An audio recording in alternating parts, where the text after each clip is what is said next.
Bonjour à tous. Bonjour. Bienvenue à nouveau à notre culte. Je vous invite à partager un moment de louange tous ensemble. Et j'espère en tout cas que chacun chez vous allez bien, vous portez bien. Et que ces moments-là, nous allons les vivre en esprit et en vérité tous ensemble. Merci Seigneur. Prions juste pour introduire cette louange, pour dire à Dieu à quel point nous sommes reconnaissants de pouvoir le louer, le chanter, l'adorer ce matin, en esprit, en vérité et en Église. Amen.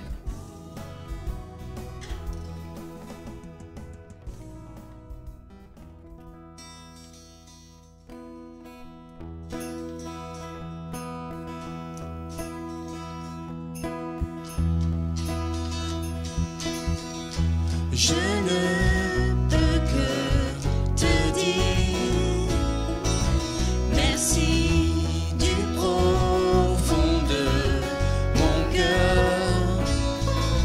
Merci avec mes simples mots. Merci, j'ai envie de crier au monde entier les merveilles que tu as fait. J'ai envie de crier au monde entier les merveilles que tu as fait. Face à tant de bonté, merci accepté par ta grâce. Merci toi et moi pour la vie. Merci, j'ai envie de crier au monde entier les merveilles que tu as fait. J'ai envie de crier au monde entier les merveilles que tu as faites envers moi, qui ne mérite rien,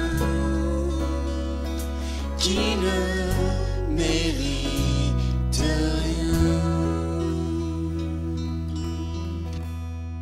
Amen. J'ai envie de crier au monde entier les merveilles que tu as faites. J'ai envie de crier au monde entier les merveilles que tu as faites. J'ai envie de crier au monde entier les merveilles que tu as faites. J'ai envie de crier au monde entier les merveilles que tu as faites envers moi, qui ne mérite rien, qui ne mérite rien. Amen.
toutes ces années, j'ai refusé de t'écouter, de me laisser aimer. J'ai travaillé à me justifier. J'ai voulu faire tout pour te plaire, tout pour te plaire. Prions, prions, Père, attire nos vies. Croyons, croyons, son grand pardon. Marchons, marchons avec son esprit.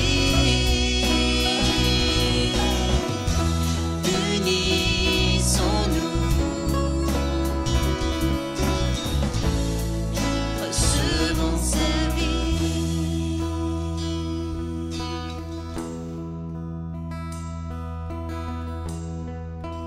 Pour cet instant, je cesse de parler pour t'écouter, me dire je t'aime. Tous mes péchés sont pardonnés. Ta grâce me suffit. Je suis ce que je suis. Je suis ce que je suis. Prions, prions, Père, attire nos vies. Croyons, croyons, son grand pardon. Marchons avec lui, Marchons, marchons avec son esprit. Unissons-nous, unissons-nous, recevons sa vie, recevons sa vie. Recevons sa vie,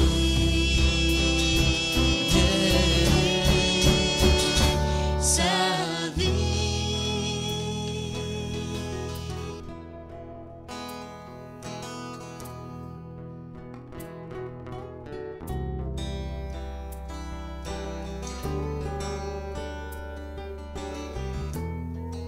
Oui Seigneur, merci Seigneur, parce que ce matin nous pouvons venir à toi Seigneur, remplis d'espoir Seigneur. Nous pouvons nous abandonner Seigneur et nous voulons te remercier pour tout ce que tu fais dans nos vies Seigneur. Nous n'avons pas besoin de nous justifier Seigneur, tu as déjà tout pardonné Seigneur et nous n'avons rien à faire de plus Seigneur. Et nous voulons te remercier pour ça, pour ta grâce Seigneur. Ton nom béni. Amen.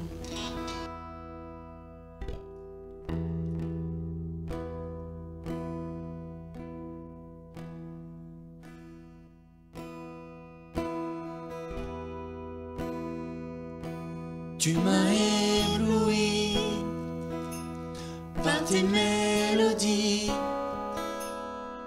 tu m'entoures d'un chant d'amour.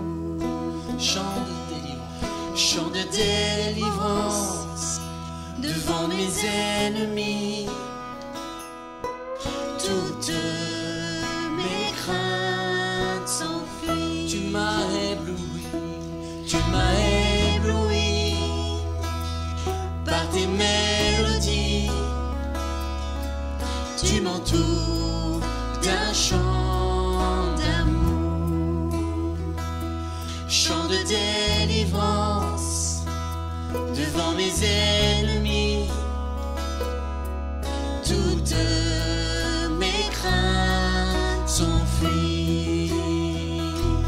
Je ne suis plus esclave de la peur. Je suis enfant de Dieu. Je ne suis plus esclave de la peur. Je suis enfant de Dieu. Je ne suis plus esclave de la peur. Je suis enfant de Dieu.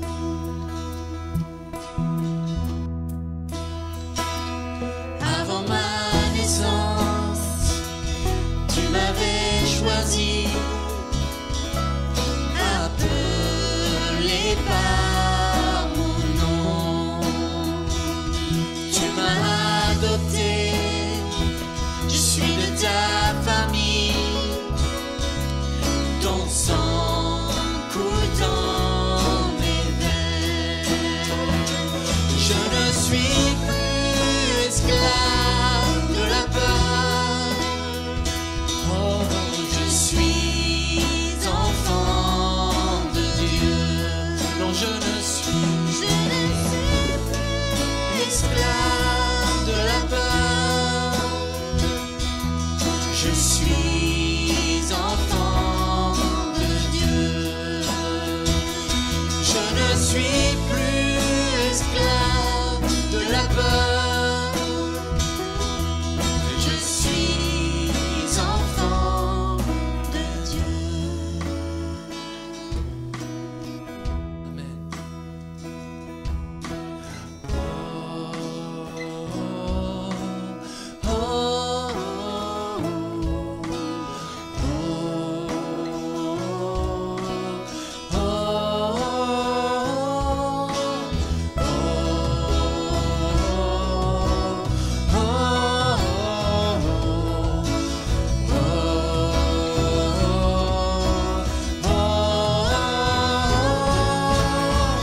Tu fends la mer et je peux la traverser.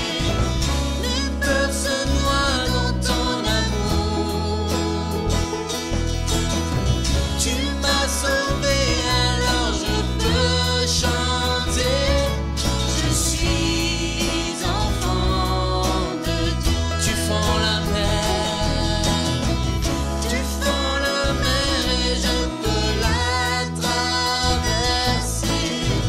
Mes peurs se noient dans ton amour. Tu m'as sauvé, alors je peux chanter. Je suis enfant de Dieu. Je le proclame, Je suis enfant de Dieu. oui je le crois. Je suis enfant de Dieu. Je l'invoque sur Je suis enfant de Dieu. Amen. Gloire à toi, Seigneur. Je suis enfant de Dieu.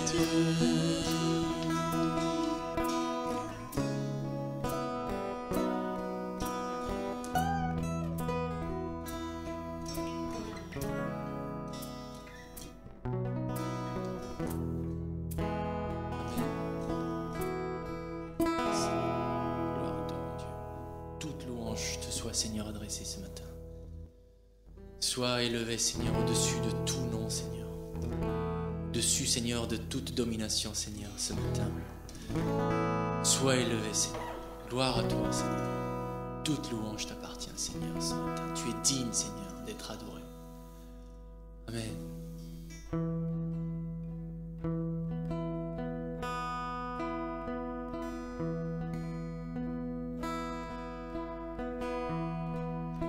Sois élevé, sois élevé, Chantez-le avec nous, qu'il soit élevé. nous nous prosternons. Sois élevé, sois élevé, sois élevé,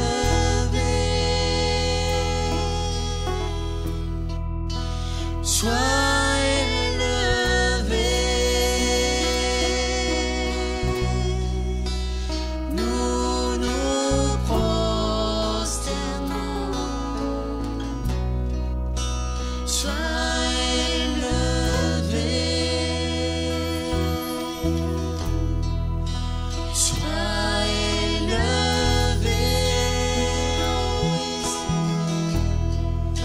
sois élevé. Nous nous prosternons. Sois élevé.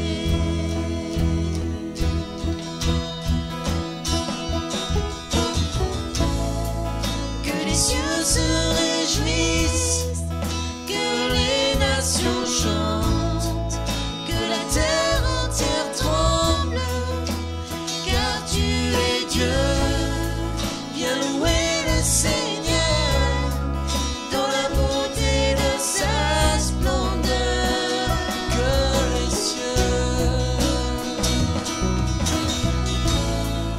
Que les cieux se réjouissent, que les nations chantent, que la terre entière tremble, car tu es Dieu.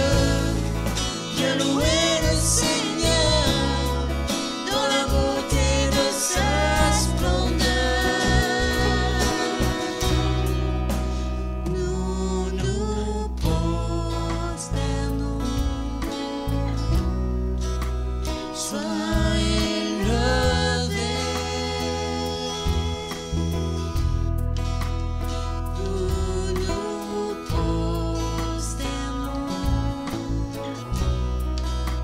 Sois élevé.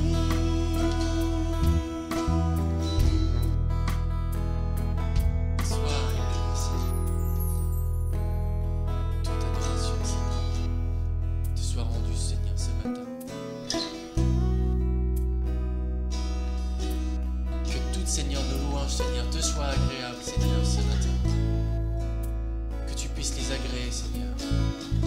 Car, Seigneur, c'est avec un cœur humble, Seigneur, un cœur disposé, Seigneur, que nous chantons, Seigneur, à l'unisson, Seigneur, ce matin.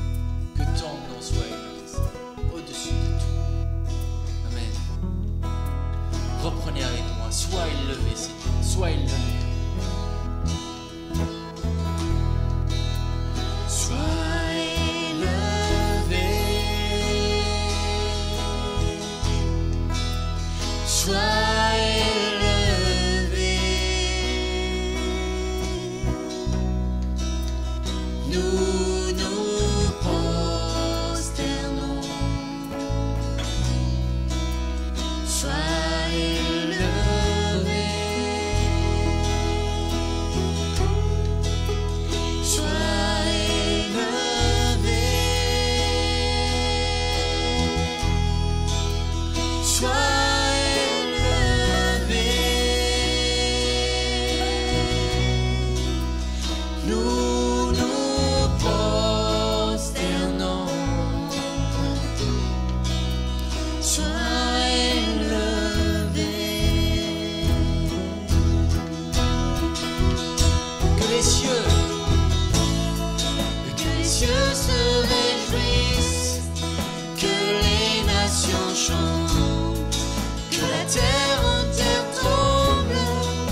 Bonjour à tous.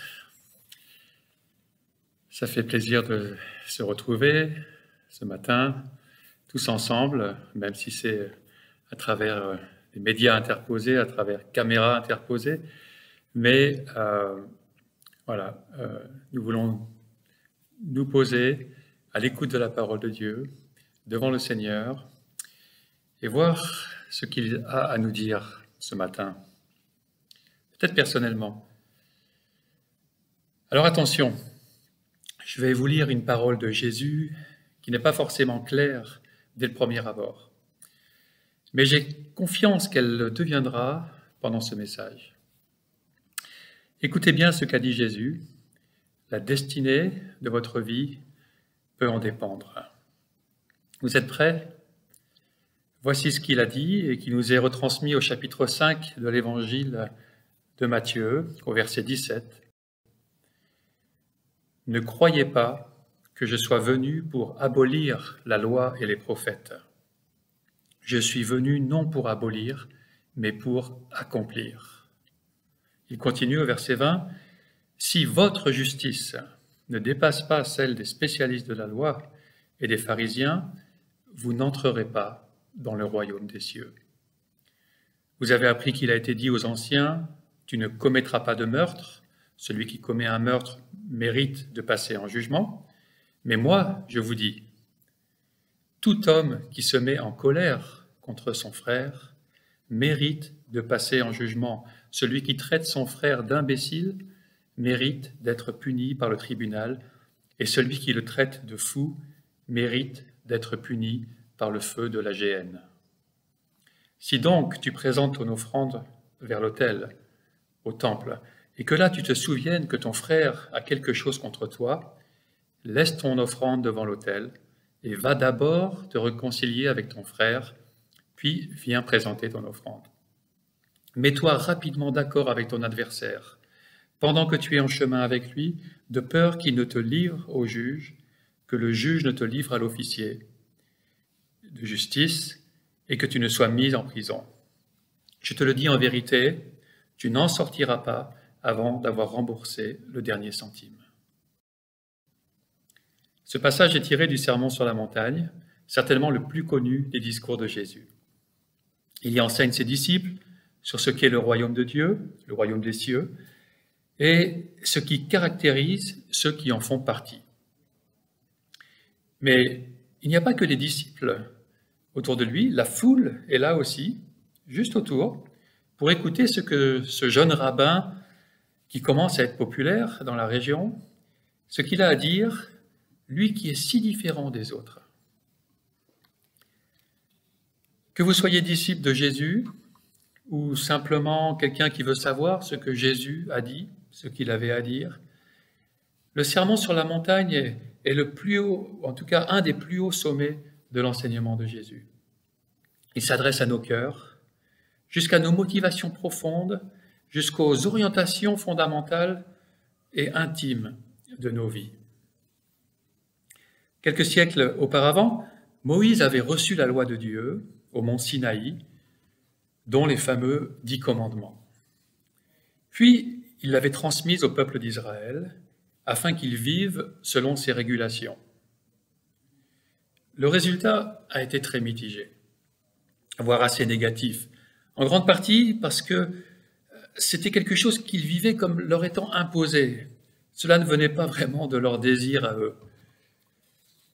Leur cœur était prioritairement orienté vers les besoins journaliers, physiques, avoir de quoi manger, de quoi boire, pouvoir se divertir.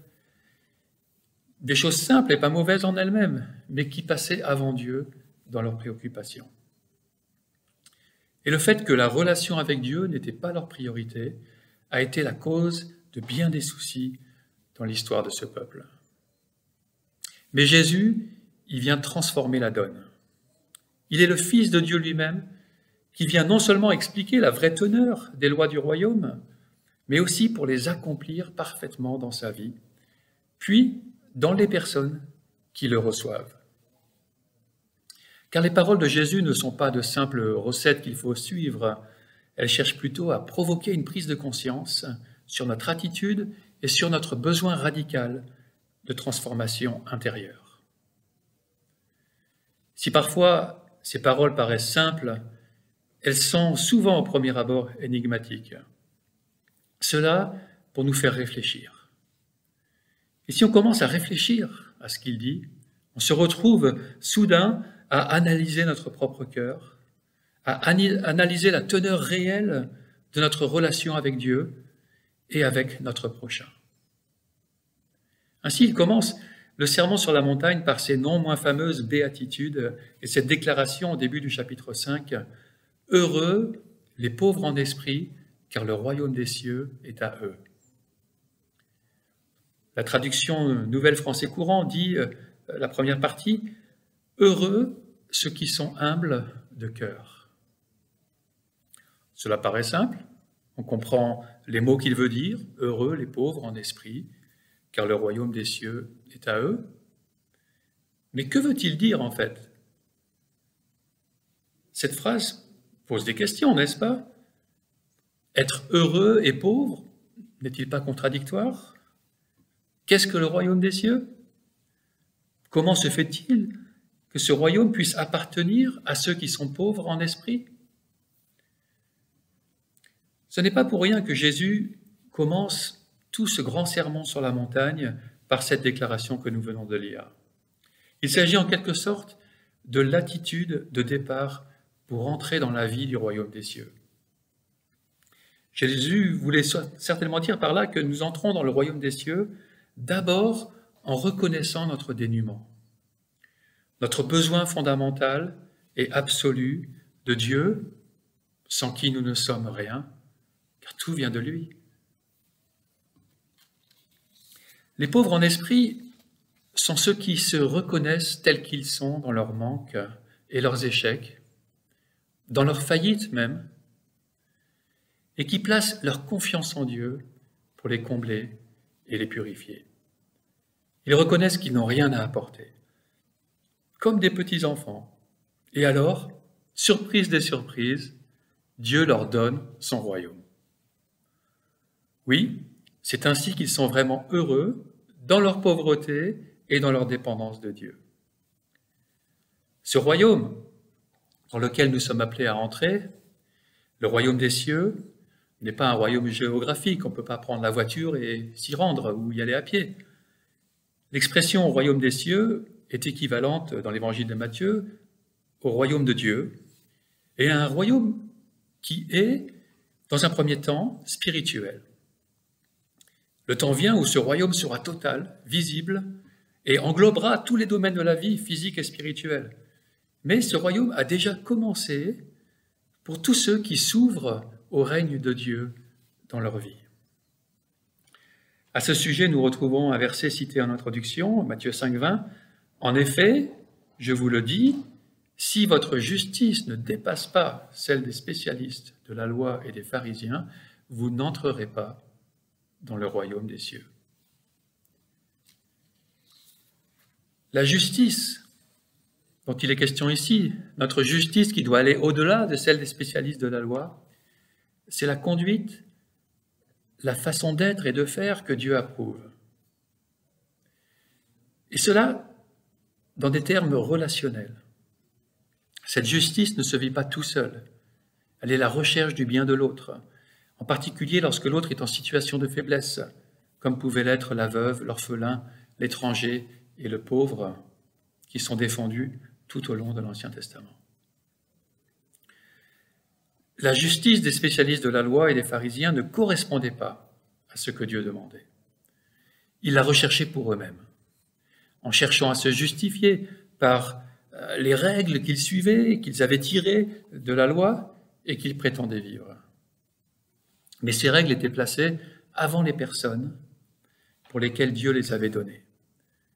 Pour ces spécialistes, elle n'était pas une recherche d'équité, une recherche d'amour, mais une recherche de leur propre avantage. Alors en quoi cela consistait-il pour les disciples de Jésus? Comment pouvaient-ils mieux vivre la loi de Dieu que les spécialistes de la loi et les pharisiens, qui se targuaient d'en être les défenseurs et qui, d'après Jésus, avaient échoué? Si eux avaient échoué, mais comment les disciples pourraient-ils y arriver? Eh bien, c'est ce que Jésus continue à développer par 6 antithèses dans les versets 21 à 48, et nous avons lu la première en introduction sur le meurtre et la colère. Nous allons y revenir de suite. Et en citant 6 commandements de la loi, il va montrer quel en était l'esprit au départ, qui se situe au niveau de l'intention divine, des motivations intérieures de chacun, plutôt que dans des règles à suivre servilement d'une façon externe. Il va montrer que ce n'est pas en cherchant à pratiquer strictement la lettre de la loi qu'on devient juste devant Dieu, qu'on est approuvé de lui, mais en cherchant l'esprit de la loi qui correspond au caractère de Dieu, à sa perfection. Et cette recherche se fait dans la sainteté, mais aussi dans l'amour, qui sont à la base de la loi. C'est une recherche de sainteté et d'amour, car ils sont à la base de la loi. Jésus va contraster, donc, dans ses antithèses, des lectures littéralistes et superficielles de 6 commandements de la loi, en développant avec autorité ce qu'est l'intention divine qui se trouve en chacun d'eux. À sa manière moyenne-orientale, il va le faire d'une manière hyperbolique, c'est-à-dire en exagérant les traits, pour mieux faire ressortir le contraste et la radicalité de son enseignement. La première antithèse entre la lettre de la loi et l'esprit de la loi. Elle concerne donc le meurtre. Je relis Matthieu 5, 21. « Vous avez appris qu'il a été dit aux anciens, tu ne commettras pas de meurtre. Celui qui commet un meurtre mérite de passer en jugement. Mais moi, je vous dis, tout homme qui se met en colère contre son frère mérite de passer en jugement. Celui qui traite son frère d'imbécile mérite d'être puni par le tribunal, et celui qui le traite de fou mérite d'être puni par le feu de l'enfer, selon certaines versions, ou plus littéralement, d'être puni par le feu de la géhenne, ce lieu où brûlaient les ordures de la ville de Jérusalem en continu. La personne qui désire se justifier, qui veut montrer qu'elle est une bonne personne, dira « Moi, je n'ai pas commis de meurtre, j'ai donc accompli la loi, je suis quelqu'un de bien. » Et puis ceux qui commettent des meurtres, eux, ils méritent d'être jugés pour leurs mauvaises actions. Ce sont des gens mauvais. N'est-ce pas ainsi que nous pouvons penser parfois? Nous ne sommes pas des meurtriers, nous n'avons rien fait de vraiment mal à notre prochain, nous sommes des gens bien et la loi n'a rien de vraiment sérieux à nous reprocher. Mais nous passons, Jésus veut nous faire prendre conscience, nous passons à côté de l'intention première de la parole de Dieu lorsque nous nous arrêtons à la lettre des commandements sans chercher à comprendre le pourquoi ils ont été donnés, le fond de leur existence. Jésus montre donc que devant Dieu, qui voit nos pensées et nos dispositions profondes, nous pouvons déjà être coupables d'intentions meurtrières lorsque nous nous mettons en colère. Vous savez comment fonctionne la colère. On se met en colère quand notre besoin de considération n'est pas comblé, quand ce qui vient de se passer nous énerve, quand on arrive à un niveau de frustration accumulé et qu'une goutte suffit pour faire déborder le vase. Peut-être avez-vous vu le film d'animation, le dessin animé Vice Versa. Si ce n'est pas le cas, je vous le recommande. Il parle du monde des émotions qui nous habitent et comment elles fonctionnent entre elles, comment elles travaillent entre elles. Et je vous invite maintenant à regarder un petit extrait.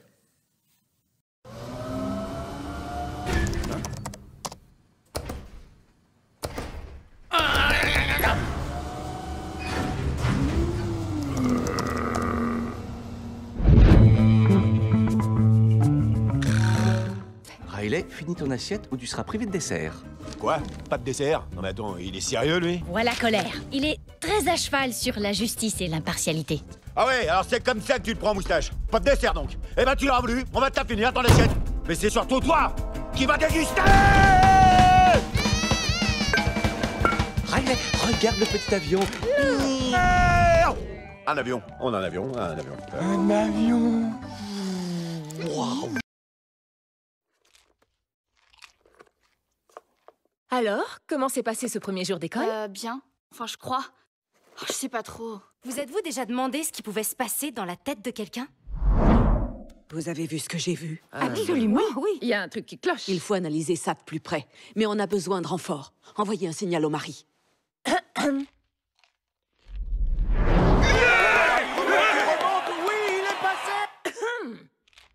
Oh là, elle nous regarde. Qu'est-ce qu'elle a dit? Quoi? Oh, pardon, personne n'écoutait, chef. C'est le soir des poubelles? On n'a pas rabattu le siège des toilettes? Quoi? Qu'est-ce qu'on a fait encore? On lui renvoie un signal. Ah, alors Riley, ça a été l'école? Et c'est ça qu'on a préféré à notre pilote d'hélico brésilien?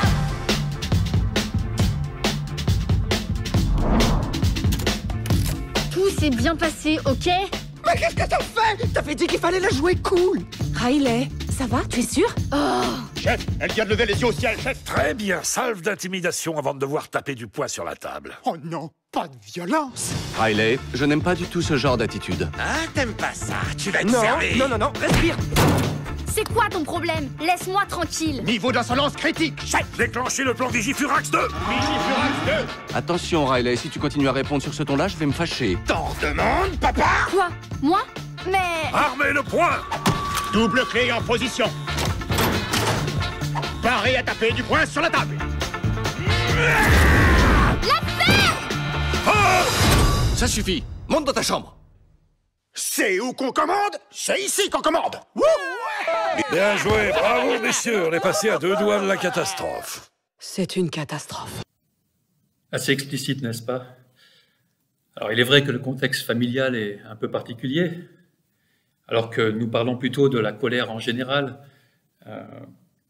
Puis, bon, au-delà des clichés qui sont représentés dans ce clip, nous connaissons tous la colère. Et nous avons plus ou moins bien appris à la gérer, n'est-ce pas? Notre texte dit donc que tout homme qui se met en colère contre son frère mérite de passer en jugement.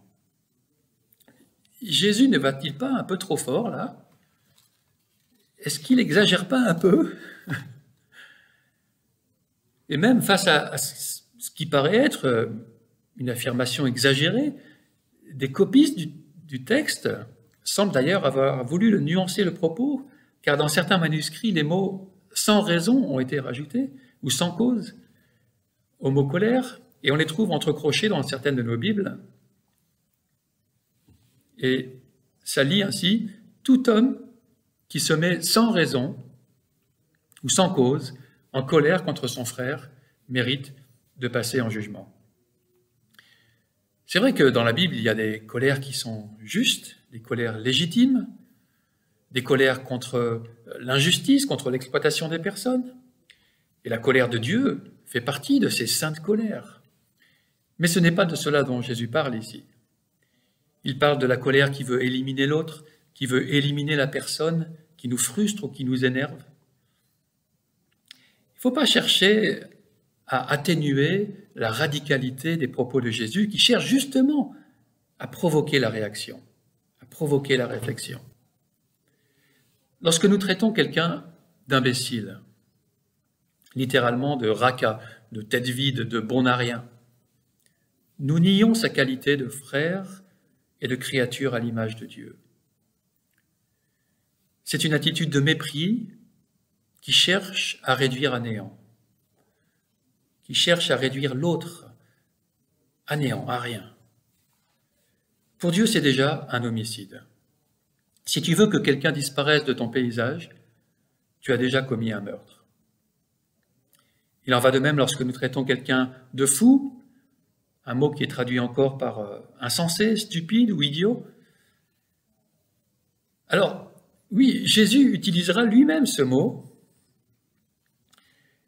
à la fin du sermon sur la montagne, à l'intention de celui qui ne met pas en pratique son enseignement. Il l'utilisera aussi au chapitre 23, à l'intention même de ces pharisiens qui se croient justes en fonction de ce qu'ils font extérieurement pour paraître quelqu'un de bien. En fait, Jésus dit qu'ils sont à côté de la plaque, à côté du royaume des cieux. Ils n'en font pas partie, parce qu'ils ont choisi une mauvaise direction. La direction de ne pas écouter les paroles de Jésus, l'intention de la loi. Mais Jésus, qui utilise ce mot pour qualifier ces personnes qui n'écoutent pas son enseignement, qui cherchent leur propre justice et qui ne font pas partie du royaume des cieux, lui, il a le droit de le dire, il a le droit de juger. Il en a l'autorité en tant que fils de Dieu. Il est lui-même la référence de ce qui est juste et il sait discerner les intentions et les motivations profondes des gens ainsi que leur destination, le chemin sur lequel ils sont embarqués. Nous, pas vraiment, en tout cas que très partiellement. Si nous condamnons nos semblables, nous nous condamnons nous-mêmes, car nous avons aussi du péché en nous, nous avons aussi péché. Que ce péché soit à l'état de graine, pas vraiment encore manifesté ouvertement, enfoui, bien caché au regard des autres, notre péché est là, bien visible aux yeux de Dieu. Là où le meurtre, péché évident, demandait selon la loi le jugement du tribunal des hommes, pour Dieu, même la plus petite insulte envers un frère mérite le jugement à aller dans la géhenne, dans ce feu qu'on appelle le feu de l'enfer. N'est-ce pas choquant? Mais c'est exactement ce que Jésus cherche à faire, pour nous faire réfléchir, revenir à nous-mêmes. Que faire donc? Comme pour tout commandement qui interdit de faire quelque chose, Jésus enseigne que nous devons nous mettre en marche pour faire ce qui est à l'opposé de l'interdiction. Dans ce cas donc, plutôt que de tuer notre frère avec nos mains ou avec notre bouche, faire tout ce qui est en notre possible, enfin tout ce qui est possible pour avoir une relation juste avec lui ou elle, une relation que Dieu approuve. Ce que demande Jésus, ce qu'est l'esprit de la loi derrière « tu ne tueras point » ou « tu ne commettras pas de meurtre », c'est l'opposé en positif, c'est « réconciliez-vous, devenez amis ». Simple, n'est-ce pas? Mais combien difficile, combien coûteux, combien c'est coûteux pour notre orgueil. Et c'est ce qu'il illustre par les deux courtes applications des 4 versets suivants. Verset 23, « Si donc tu présentes ton offrande vers l'autel, et que là tu te souviennes que ton frère a quelque chose contre toi, laisse ton offrande devant l'autel et va d'abord te réconcilier avec ton frère, puis viens présenter ton offrande. » Et verset 25, « Mets-toi rapidement d'accord avec ton adversaire, pendant que tu es en chemin avec lui, de peur qu'il ne te livre au juge, que le juge ne te livre à l'officier de justice, et que tu ne sois mis en prison. Je te le dis en vérité, tu n'en sortiras pas avant d'avoir remboursé jusqu'au dernier centime. » Dans la première application, il est question du frère. Sûrement ce frère ou cette sœur contre qui on s'est mis en colère ou qu'on a méprisé, insulté, traité d'imbécile. Et voilà qu'on se présente au temple devant Dieu pour lui apporter une offrande. Mais là, le Saint-Esprit ou notre conscience ramène cette situation à notre pensée. Nous avons causé du tort à quelqu'un et nous réalisons qu'il nous en veut. Dieu ne pourrait-il pourtant pas accepter notre offrande maintenant, comme si de rien n'était, ou alors plus tard, on pourrait régler les choses plus tard? Eh bien non, nous l'avons dit, pour Dieu, notre attitude est de la même nature qu'un meurtre, et elle nous destine au feu de l'enfer. Alors non, Dieu n'accepte pas notre offrande, notre adoration, si notre attitude envers notre frère ou notre sœur n'est pas bonne. Il faut d'abord que je me réconcilie avec lui, avec elle. Mais combien c'est difficile et coûteux, n'est-ce pas, à nouveau, de redescendre du piédestal sur lequel nous nous sommes mis, d'abandonner notre position de supériorité sur la personne contre qui nous nous sommes mis en colère. Elle le mérite. Pour faire ressortir combien cela est primordial pour Dieu, réalisons à quelle audience Jésus s'adresse. Une bonne partie de ses auditeurs étant de la Galilée, il est à plusieurs jours de marche au nord de Jérusalem, là où se trouve le temple. Et donc il raconte cette histoire, il imagine quelqu'un qui se rend jusqu'au temple en s'étant procuré un animal pour le sacrifice. Il s'agit donc d'un effort rare et important pour cette personne, en temps et en argent, un événement qu'elle a préparé et qu'elle est sur le point d'accomplir, de finaliser. Mais elle se souvient tout à coup qu'elle s'est emportée avec quelqu'un, qu'elle s'est mise en colère et l'a insulté. Tom Wright dit que la scène en devient presque comique. Jésus ne peut quand même pas être sérieux en imaginant que cet adorateur, après avoir fait tout cela, doive laisser au temple son animal à attendre là, le temps qu'il retourne jusque chez lui, à 3 jours de marche, s'il vient de Galilée, pour d'abord se réconcilier avec la personne offensée et revenir ensuite à Jérusalem après 1 semaine supplémentaire d'absence afin de terminer ce qu'il avait commencé. Ne peut-il pas maintenant aller de l'avant avec son sacrifice et régler la chose une fois rentré?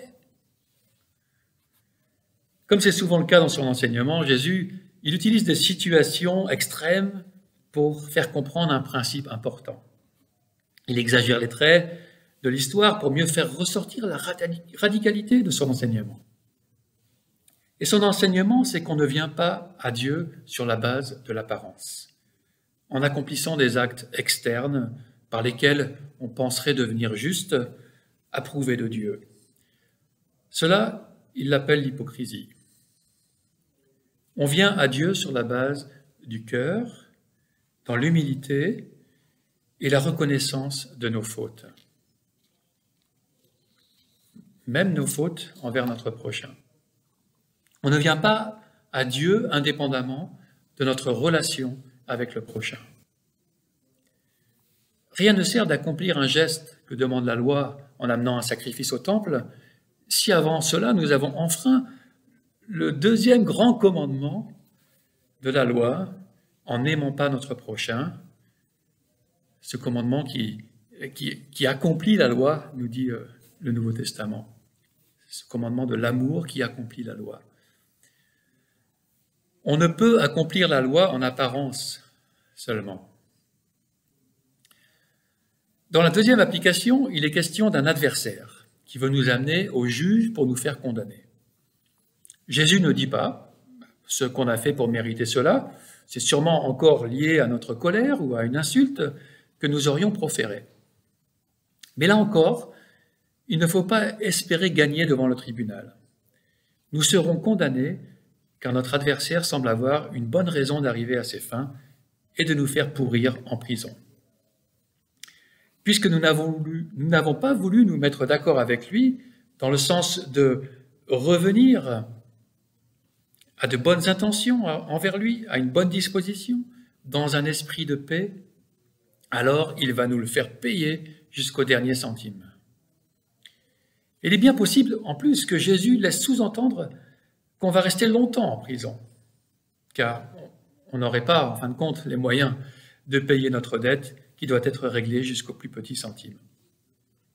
Et il est encore possible que derrière cet adversaire, qui a quelque chose contre nous, se trouve celui qui nous accuse devant le juge suprême, l'adversaire par excellence, le diable, qui nous accuse devant Dieu.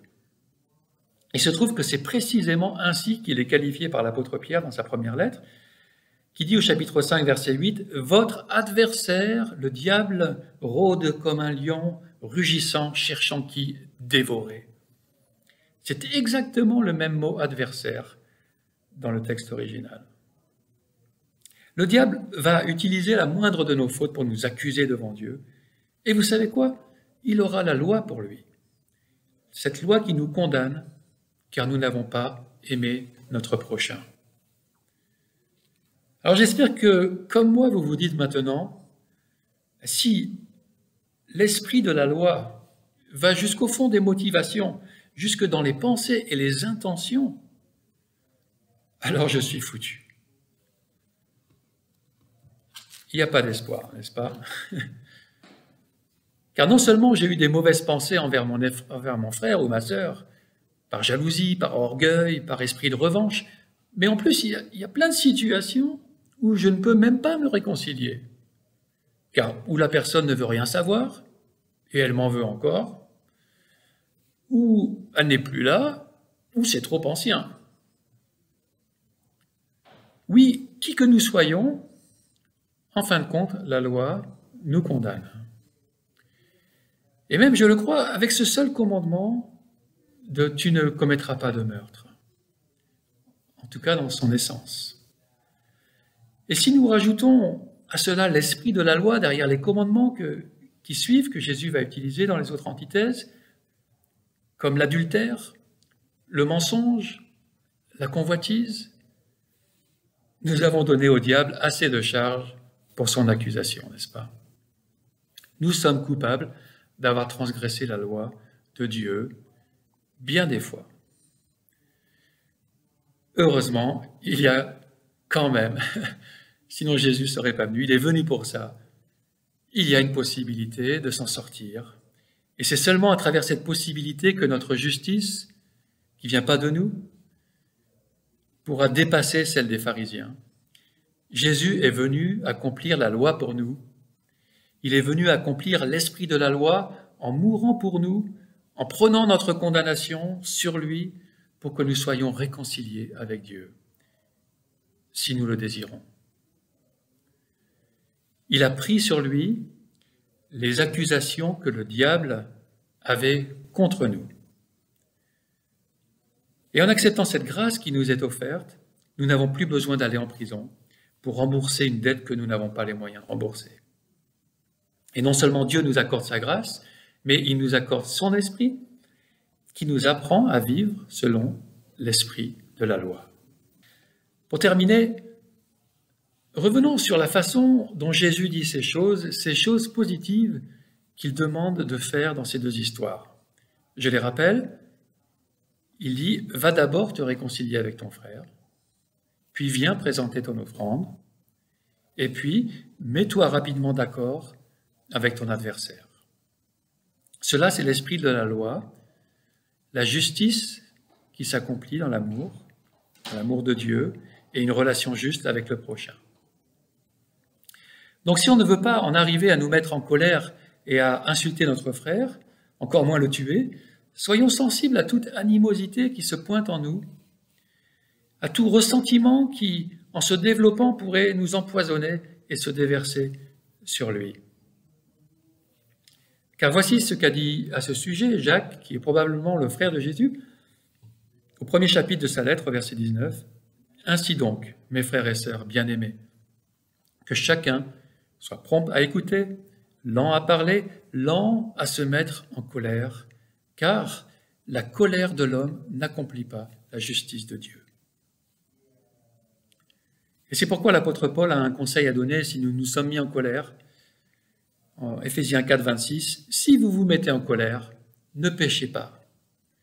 Que le soleil ne se couche pas sur votre colère et ne laissez aucune place au diable. » On voit qu'une colère non réglée peut donner une prise au diable dans notre vie.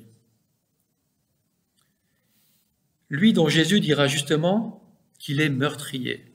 Et vous voyez qu'on revient à notre thème.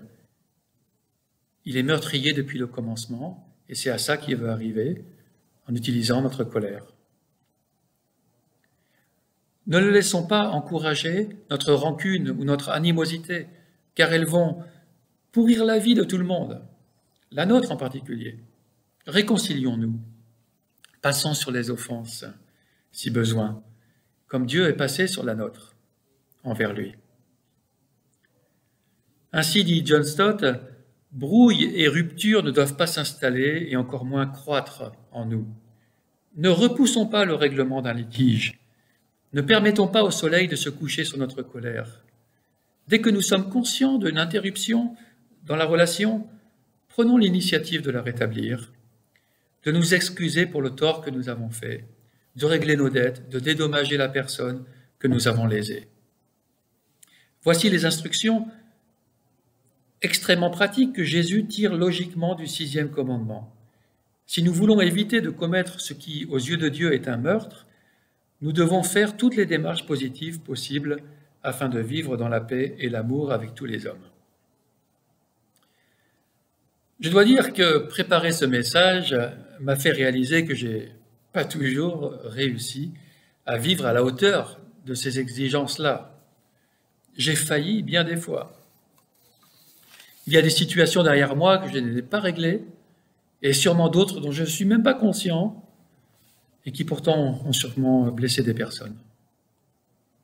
Mais je compte sur la grâce qui m'est offerte en Jésus-Christ pour couvrir mon péché, et je veux continuer d'apprendre la vie selon l'esprit de la loi, dans la paix et la bienveillance envers tous, avec cet esprit de Dieu auquel je me suis ouvert, à la parole de Dieu à laquelle je me suis ouvert.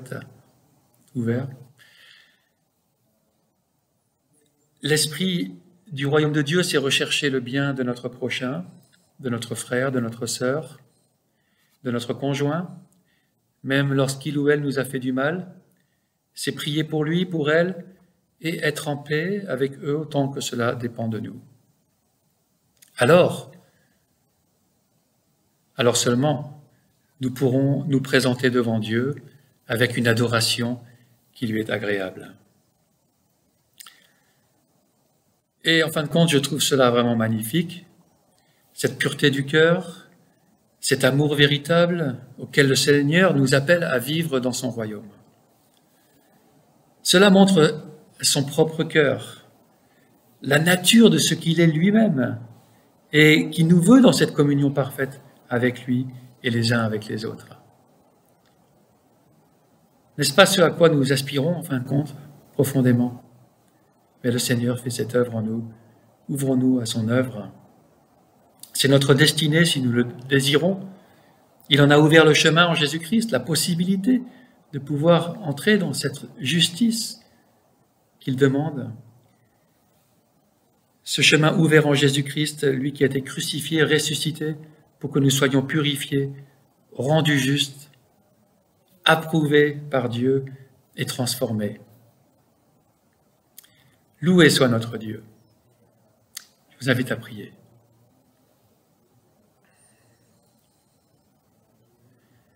Apprends-nous, Seigneur, à voir derrière la loi ton cœur, ton intention, qui est bonne, profondément bonne et parfaite, sainte et remplie d'amour. Et c'est à cela que tu nous appelles et nous te bénissons pour cela, notre Dieu. Merci parce que tu as permis tout ce qu'il faut pour que nous puissions connaître et vivre cela. Et merci pour ta patience, ta grâce et la promesse que cette œuvre que tu as commencée en nous, tu l'amèneras jusqu'à son accomplissement. Qu'un jour, nous serons, comme tu le veux, entièrement, dans cet amour parfait, avec toi, avec nos frères et sœurs. Seigneur, tout cela vient de toi, et nous voulons te bénir en Jésus-Christ. Amen. Avant de nous quitter, nous vous invitons à chanter avec nous un dernier chant qui est écrit dans Jérémie 29, où Dieu dit « Car je connais les projets que j'ai formés sur vous, des projets de paix et non de malheur. » C'est ce que je vous souhaite à vous tous, chez vous, que vraiment Dieu bénisse chaque projet que vous formulez et qu'il soit inscrit dans sa volonté dans les temps à venir. Amen. Gloire à toi, Seigneur.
projet de paix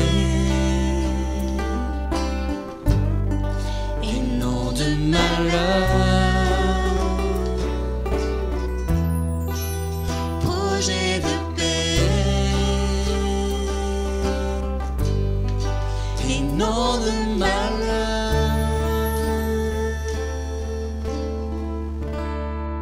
Amen.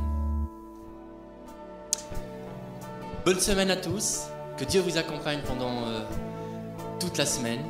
Bon week-end, bon dimanche. Et vraiment, portez-vous bien. Prenez soin de vous.